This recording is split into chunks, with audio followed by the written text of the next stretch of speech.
How's it going, everybody? Now, I told y'all I was gonna bring y'all a really good videos. What you're about to hear is the world's best conversation ever. Pay attention. Real quick, just to recap, what this conversation is I contacted a man by the name of David Straight, and I was asking for advice. My little girl's mom was in jail, and I was just explaining the whole situation with my daughter. And well, I want you to re-listen to this conversation because it applies to everybody. I'm talking about everyone.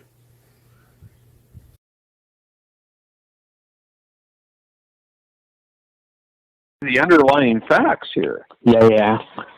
The facts aren't that they put her in jail for going on the news. That's not the facts, because that's against the law. It's against the law for them to put her in jail because she went on the news.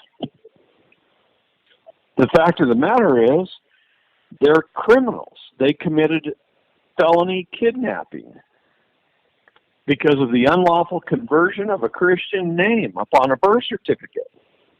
I mean, reduce it down to what's right and what's wrong. What's the simplest form? You have a daughter.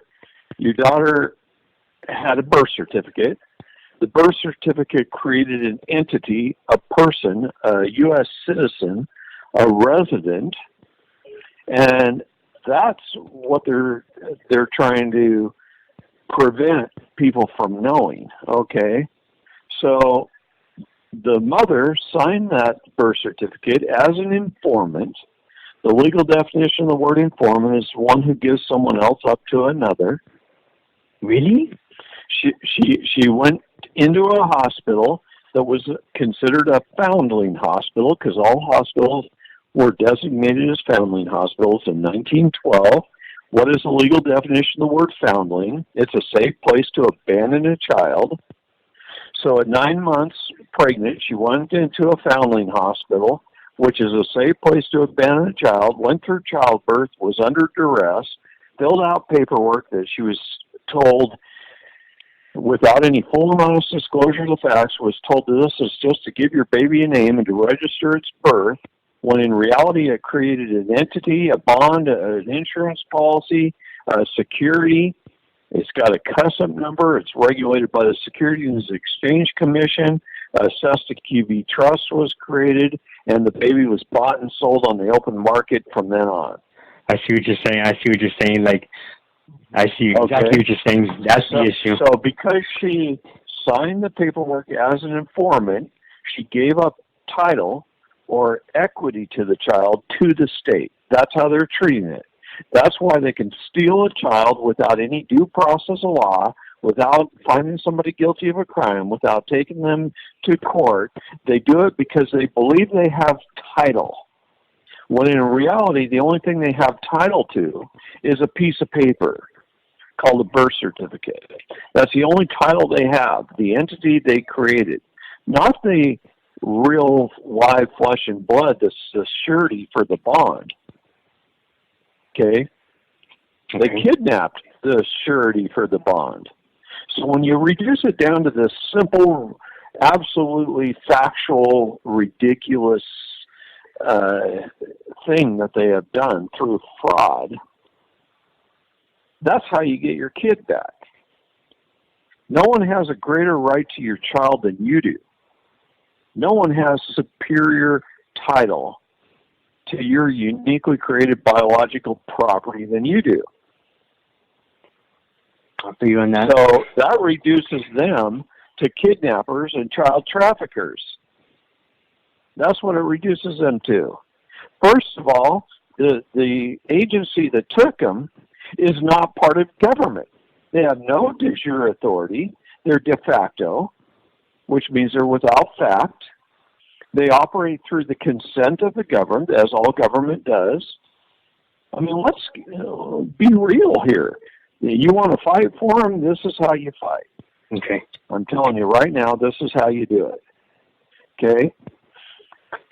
They have no authority. If a police officer showed up, he has no authority. He works for a private for-profit corporation, a city or a county or a state. Okay? They are not de jure government, they are de facto. The Supreme Court of the United States says, since governments have chosen to incorporate themselves, they must follow the same rules as any other corporation. But they are not de jure, they are de facto. The rules, codes, statutes, and ordinances are not law. They are corporate bylaws. They're for officers and employees of the corporation to follow. Did she ever consent with full and honest disclosure to be an employee of the corporation? Nope. Not even knowing you. That's what I'm saying. That's what I'm telling you. See, I get really mad and upset. I'm not yelling at you. I'm not raising my voice on purpose, but I get really mad and upset when I start talking and thinking about these criminals, these mafia bar association members of a monopoly criminal mafia association. They're a labor union. That's all they are. And their object is to defraud you, to tax those which might not otherwise be taxed, to make a profit. They're making a profit kidnapping and child trafficking children. Enough is enough. This is what ought to be stood up on the news and said at the top of your lungs, exactly this conversation. Okay. You see what I mean? Yeah, I see exactly what you mean. I have no problem standing up in front of a court and a judge and saying this exact same. Now, have you walked into a court? What happens? They choose who you are. So aren't they supposed to be your public servants? Aren't you supposed to be the boss and them the employee? Well, then how come you stood up when the judge walked into the room? Because the minute you stood up, you said, I'm the employee. Employees stand when the boss walks in the room. You know what the boss does when an employee walks up in the room? He leans back in his chair, he puts his feet up on the desk, and he grabs a cigar. Okay? That's what the boss does.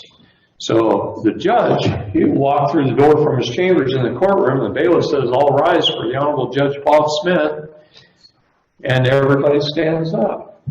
If there's one person sitting down, the judge walks over, and just before he sits in his chair, he scans the room. Do you know the bailiff also scans the room? Because after the court's done, he has to swear an affidavit that no one was sitting when the judge walked in.